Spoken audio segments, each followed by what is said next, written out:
quite strange standing here really. My mother and father, but I never knew my father. He died a couple of months before I was born. But Mum lasted until she was into her 80s. The other thing is, a couple of years ago I gave a talk about living in a mine house. I used to live down there where Cold On is now, the old powerhouse. So some of what I mentioned here I might have mentioned a couple of years ago, but you'll have to forgive me for repeating myself. Okay. William Hurst Haynes, my father, born in Dalesford in 1900. He was one of 5 children. His father, my grandfather, he was a vet, and he came as one of the first vets of the coal mine. I don't know if it was the first vets, but he came here in 1908, so as the mine was really getting started. Now William, my father, he left school at 14. He became a token boy at the mine office. His job was to go and collect the tokens that the miners had put on their skips of coal that they dug that day. They got paid a piece rate. However many skips you got filled up, you got paid per skip. So his job was to take the tokens down into the pay office, then they'd calculate the miners' wage for the week. Then he got promoted. He was promoted to the mail boy. Every day, he loved horses. He could ride the horse up to the post office and collect the mail. And from tales Mum's told me and other people, apart from being a good horseman from a young age, he was a bloody disguise. Do all sorts of tricks, stand up in the saddle up the main street, and wave the mail to him, then he'd go back down to where he was supposed to deliver the mail back to the mine officers. Because of his love of horses, he was offered a job in Worth Circus. I don't know if you can remember in the early days there was Worth Circus, all the circuses. Apparently his father was friends with the Worth brothers who had started the circus, and they offered him a job in the circus to do trick riding. His parents wouldn't let him do it, but every time Worth Circus came to town, he used to ride the wildest of the horses. Or so the story or the legend goes, he never got thrown off, but I don't know if I believe that. He was also, because of his horse skill, he was offered a position as a jockey by a leading Melbourne trainer. It's the season now for the spring carnival, it's a good time to mention that. And so he knew his parents wouldn't like it very much, so in the middle of the night he packed his bags, and it was an early morning train to Melbourne. He got down to the station, but just before his mother. She grabbed him by the scruff of the ears, took him home, and he had to go back working in the state coal mine in the offices there. He had a love of fishing. He fished all the rivers around here. It was nothing for him to ride his bike down to Mars Landing, the other side of Goodwill, on a Saturday afternoon after they'd finished work, collect the bait. So first thing next morning, he could go fishing in the Powlett River. He also used, with some of his friends, fishing friends, they'd go up to the town, they'd build little huts on the side, so if they went up there for the weekend, they had somewhere with a bit of shelter. But every time it flooded, they lost their huts. Some of the other interests, he also fancied himself as a bit of a writer, and he had some work published, and I still remember the magazine. I don't know where it is now. It was an English magazine, and the name of the story that I can remember reading was The Pickle Bottle. The Pickle Bottle. It was to do with a bottle that was thrown off a ship that wasn't sure. Originally it had pickles in it. He was also quite musical. He played the piano, couldn't read a word of music, everything was by ear. And because of his love of music and some of his other friends, they established a little band, and it went by the name of Billy Haynes' Full Band. But Mum said it wasn't because of the numbers of people in the band.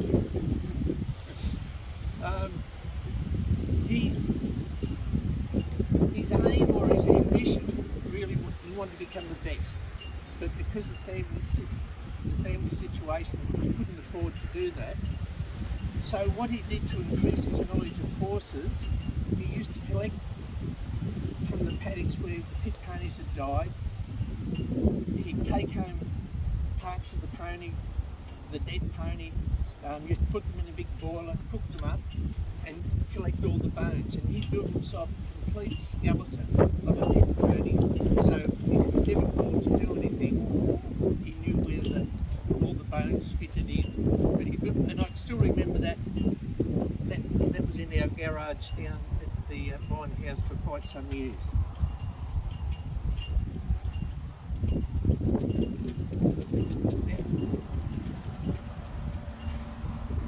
In 1927, he married Eileen Jean Adams at 27 years old.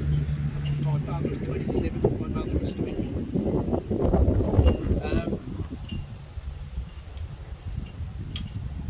In 1937, I'll go more, when I get on to Mum's details, I'll explain more about that. But in 1937, both him and his father, who was the vet, they were called to the 20 shaft disaster because there'd been gas in the mine, there was an explosion, and for days they couldn't get back in until they cleared the gas. But what had happened, the ponies, which had been killed also, filled up the tunnels. They had to be cut up, taken out before they could get to the mines. So both my father and grandfather were involved with that in 1937. Then in 1944, at the age of 43, he died of a heart attack. He left Chris, my eldest brother, 16, Pat 10, Peter 8, George 7, Bill 2, and our mother 2 months pregnant with me. Our mother became the head of the large family overnight.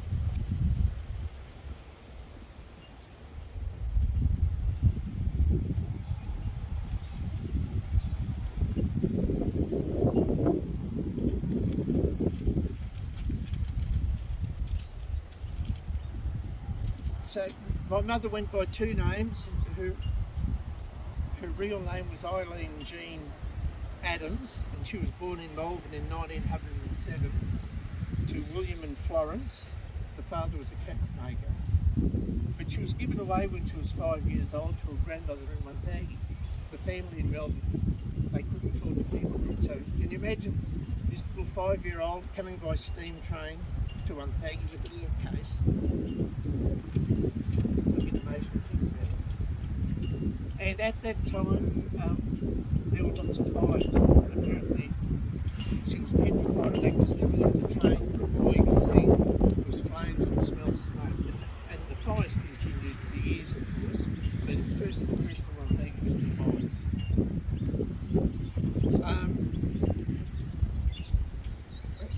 She lived with the grandmother. They lived up in Merrin Crescent. There was the grandmother, her maiden name was Rossiter. So my mother also became known as Pat Rossiter or Patsy Rossiter.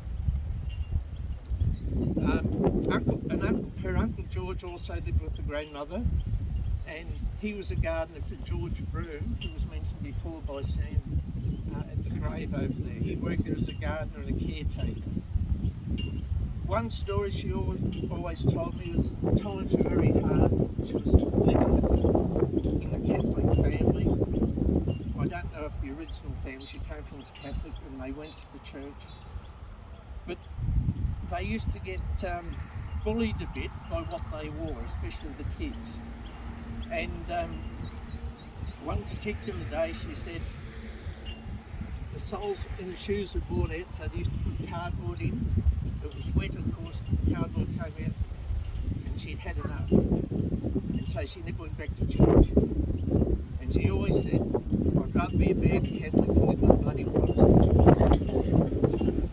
But it just shows you what happened. And the highlight of her year was the Kilcumber picnic where they used to go by steam train.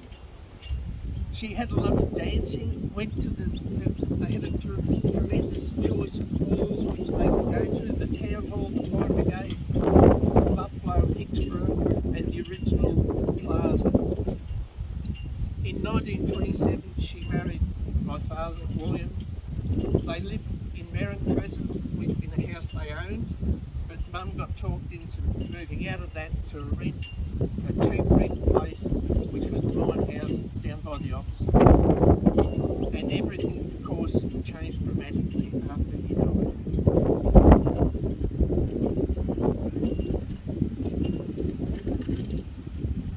Mum had to survive on a widow's pension, plus Chris, who was 16, who was working at the Powder Express. Tom Gannon was the proprietor there. Old was Tom Senior and young Tom. Mum did it hard. Chris became the father figure in the family. And when we were down living in the mine house, we had a cow called Biddy, we had chooks and ducks loads, we had a full garden, and we all had jobs. Weed the garden, feed the chooks, take the cow up to the, we had free grazing rights on the mine paddock. We'd put the cow in with the pit ponies. And another thing, Brother George, who died only a couple of years ago, one of his jobs, he said he used to hate doing it, but he was made to do it. Being close to the powerhouse, the train used to come along tracks there to deliver coal to fire up the big furnaces. But some of it always spilled over the side, so his job was to sneak over, not supposed to be there, at dusk, and fill a couple of buckets with coal, keep the house full. Yeah, well, Mum died in 1991. She was a strong, determined, loving, hard-working woman, and we had a very happy household.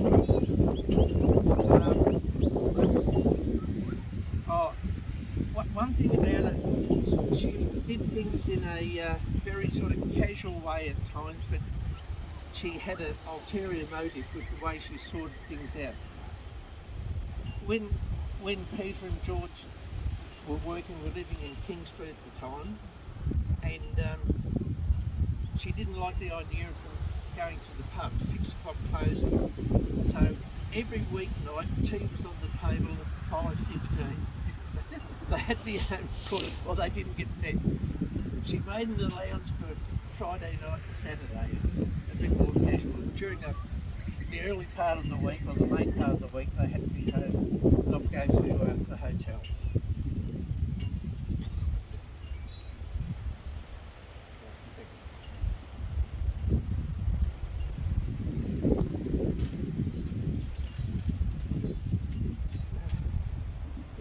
She was very proud of her family, and there's well over 40 descendants from our particular family. It's good to see quite a few of them here today, and I think there might be more on the way. It's fantastic. Chris, the eldest brother, he was just to show you, we start from very humble beginnings, but just to show what can happen if you apply yourself and have a go at doing things. Chris was a liner type operator at the Powder Express and the Sentinel, a reporter, journalist, court reporter. He used to often take me to the court too. When there was juvenile delinquents up there getting caught doing this, I had to sit through. I think he was trying to teach me a lesson. He became an SP bookmaker until he got caught for the second time. Third time he went to jail. Now there's a story about this. Sam knows this story very well. The local police sort of closed an eye to it. I think they used to have a bit of a bet as well. But Melbourne hated the idea of SP bookmakers, so they put the pressure on. They didn't know what to do. So what they did, they sent a couple of their undercover policemen to work in the mines for months and months to get to know all the SP bookmakers, where all the hotels, the clubs, wherever they worked, they had it all sorted out. And then one Saturday afternoon, the flying squad from Melbourne came down and wiped them all out. They all got fined. And Chris tells me the story that a couple of the boys knew where one of them lived in Melbourne, and they paid him a visit. He didn't say what happened. And after that, Chris became a legal bookmaker. He had to go and get his ticket, and he used to do the greyhound and the horse racing. He also became a real estate agent, housing developer, and helped establish the Bass Coast Foundation, which gave scholarships to local students and everything. Sam's son was a recipient of one of those. My sister, only one sister, Pat, she was a shop assistant at Carlisle's in the main street, Graham Street. And a few years after that, after she became married to Bill Steadman, she started a home sewing business. This is when she lived in Noble Park, and one of her goals, she had always wanted a red BMW. So she saved up this money. I gathered a lot was cash money under the table, and so they went to visit Bob Jane, who sold BMWs, and they did all the calculations, how much it was worth and everything, servicing, explained it all. And Bob said, "How are you going to pay?" Pat got a brown paper bag out of the purse and had it all in cash. I must mention Bill, her husband, my brother-in-law. 14 years of age, Bill Stevens started down nearly South Dudley, where the steam trains had to be fired up real early in the morning. Someone had to go and light the fires and get the boilers going. That's what he started off doing at 14. Then he worked his way up through the railways until he became #1 train driver in Victoria. And I've got a photo of them at home, Bill with Prince Charles and Lady Di. He was the official driver and driving around Victoria when they visited Victoria. Another brother, Peter, at 14, although that's when he left school. Mum said he left at about 13 and a half because he wagged so much. He worked at Beard's Butchery, then for Charlie Griffiths. He was 50 years as a butcher, and some of you may remember he finished up having the shop Haynes and Banks Butchers. And he was a foundation member of the original Blues Football Club. And a good footballer, tough little bugger. George was a linotype operator, Powell Express, worked in New Guinea. He always bragged he was one of the first Australian rules footballers to play international football. When he was in New Guinea, he helped arrange for a group of New Guinea natives plus people who work in the government printing office to go and play against a team in Townsville. He said he was one of the first. He loved that. Then he moved over to Foster, and he was part owner of the Foster for quite a years. Brother Bill, who tragically died at only 41 years. And to make things incredibly sad, on the morning Bill died, first of all, his wife was Margaret Loughran. Margaret's father died 4 hours earlier that day. She went home and told Bill within 4 hours Bill had died. And less than 12 months before that, their little 12-month-old boy drowned in a home pool. So they had a very tragic life. But in 41 years, he was a draftsman, a surveyor, went to night school to get extra qualification. He started up his own building design consultancy. He was a musician, he had his own band, and he taught himself to play the guitar, but he couldn't really read music so well. So along with Sam and lots of other boys in Wonthaggi, they joined the local Wonthaggi Citizens Band. And Matt Cameron, who was the band master, taught him all about reading music, and he became a good trombone player. He was also instrumental in where the new tennis court, they're new now, over by the Heaton Pool, with designing and laying out those courts. And then there was me, and I'm the only one out of the original family left. I left Wonthaggi at 17, and I've been back about 5 years. So thanks very much for listening, and if I was to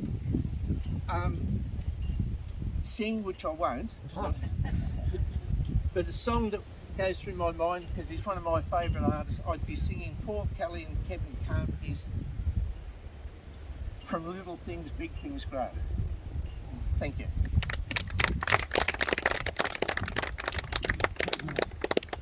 don't think he'd call that real